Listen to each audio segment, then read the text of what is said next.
Welcome back, everyone. Cremulent Archer here. The floor is still lava, and zombies still need smashing. The first stop in this episode was back to my divider wall, and the constant pull-smash-pull of trying to make it into the office building. I was occasionally able to make a push into the building proper, every time hoping I could make it to the stairs in order to stem the flow of zombies, and every time being pushed back out the window. I figured out that the problem was that the zombies below me on the street were able to path all the way through the building and up the stairs in order to attack me. Due to the fact that they sometimes fell off my bridge before reaching the smashing zone, meant that they potentially made several loops before being killed. This was tedious, to say the least. In response, I hatched a plan to try and remove a good portion of the street-level zombies. My old standby, fire. In Project Zomboid, fire can jump 1Z level. So my bridge at level 2 was in danger of being set on fire, so I built a set of stairs to the 3rd story in order to keep my bridge from burning. Once up high enough, I threw a Molotov and started shooting and shouting to hopefully bring all the local zombies to the barbecue. One of the problems with this was that since they were literally directly below me, I couldn't see anything, so I had to rely on the sound of burning Zeds to know when they were finished. I was a little worried about them wandering off and lighting other buildings on fire, so I had to keep yelling and keep shooting to keep them tightly clustered.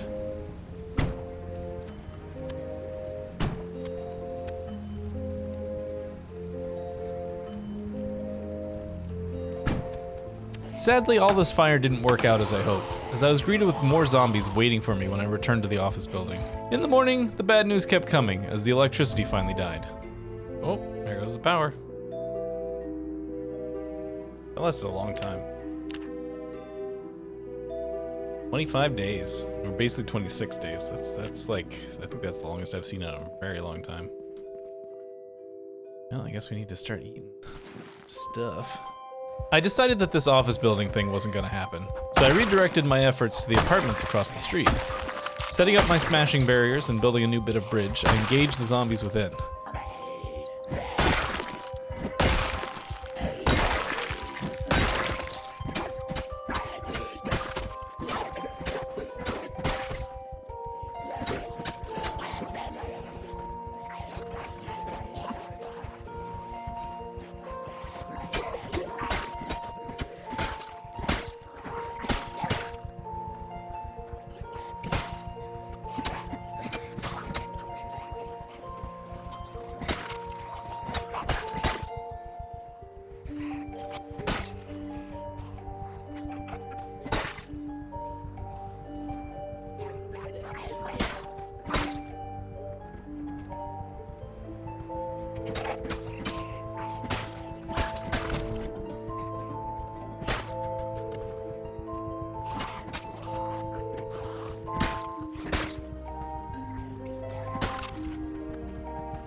After a bit of back and forth through the windows, I was able to hold my own inside the building long enough to pull up the flooring in front of the stairs. This meant that the level I was currently on was safe, but the floors above me were cut off. I returned outside and constructed a set of stairs to give me access to the upper floors through the outside windows. Grabbing a TV from one of the apartments, I went down the stairs to cut off the upper floors from the street. The TV turned out to be a clutch idea because right as I was placing it, a street-level zombie wandered up the stairs. TVs used to be indestructible, but now they're just hard to break, so I wasted no time ripping up the floor and giving us full access to the apartments. Now that the apartments were free from any additional zombies joining the party, I proceeded to clear the building of any stragglers that hadn't made it down the stairs.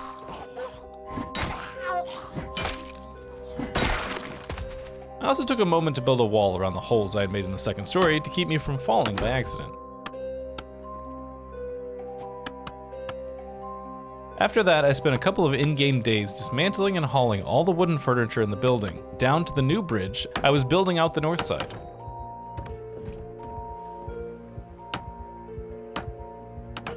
I did take a detour back to our previous smashing zone to get an idea of how many zombies were actually killed there. My intention was to see how long it took to rip up all the clothes, but as you can see, I accidentally selected craft sheet rope instead. Regardless, that number showed 656, so there were a lot of dead zombies on that square. The next bridge started to come together. I mostly avoided the other buildings along the route, but did jump into a small apartment because it seemed quiet enough.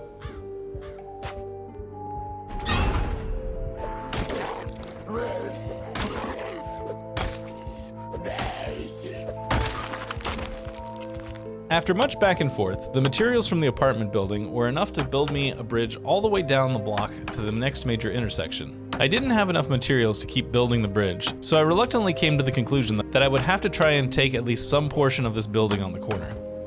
I got the bridge close enough to the large building to activate the zombie population inside, and they immediately started breaking the windows.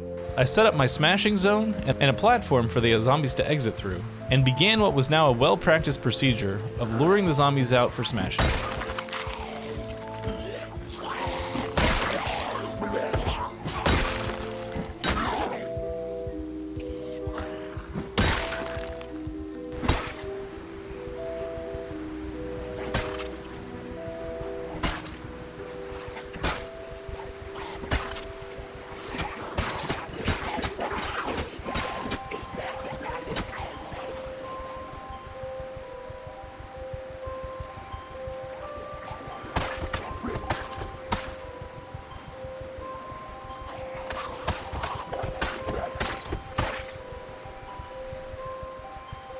The first set of stairs to the street were not very far inside the building from where we breached, and after some back and forth, I was able to manage to just barely get the floor taken out as a zombie approached.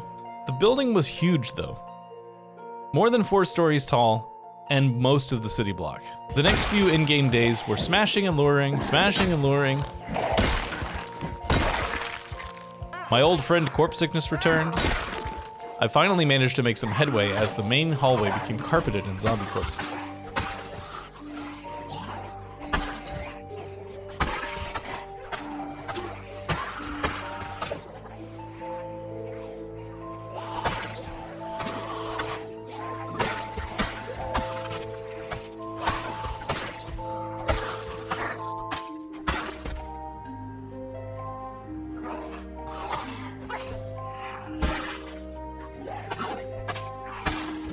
I identified the next stairwell in the middle of the building near the elevators. Using a trash can as a temporary blocker, I was able to rip the floor in this section as well.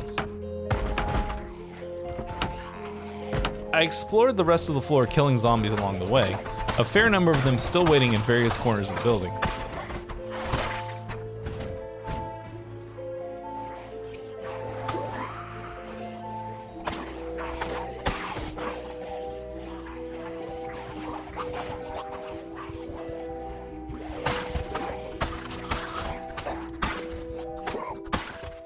I found the final set of stairs in the north corner, and thanks to the security door there, I was able to rip up the floor and make it safe from new zombies. I'm unsure at this point if I'm going to make a play for the upper floors or not. I suspect the number of zombies up there is substantial still.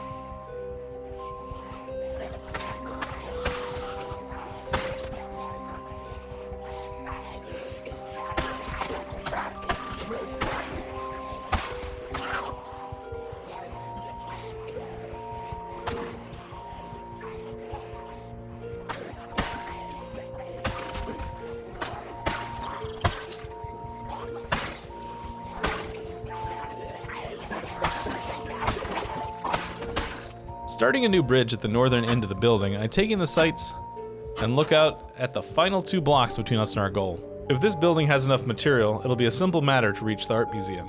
If not, it'll be a long slog, but I have to leave things here. Thank you so much for joining me. I am, as always, the Crumulent Archer. I hope you had a good time, and I'll see you next time.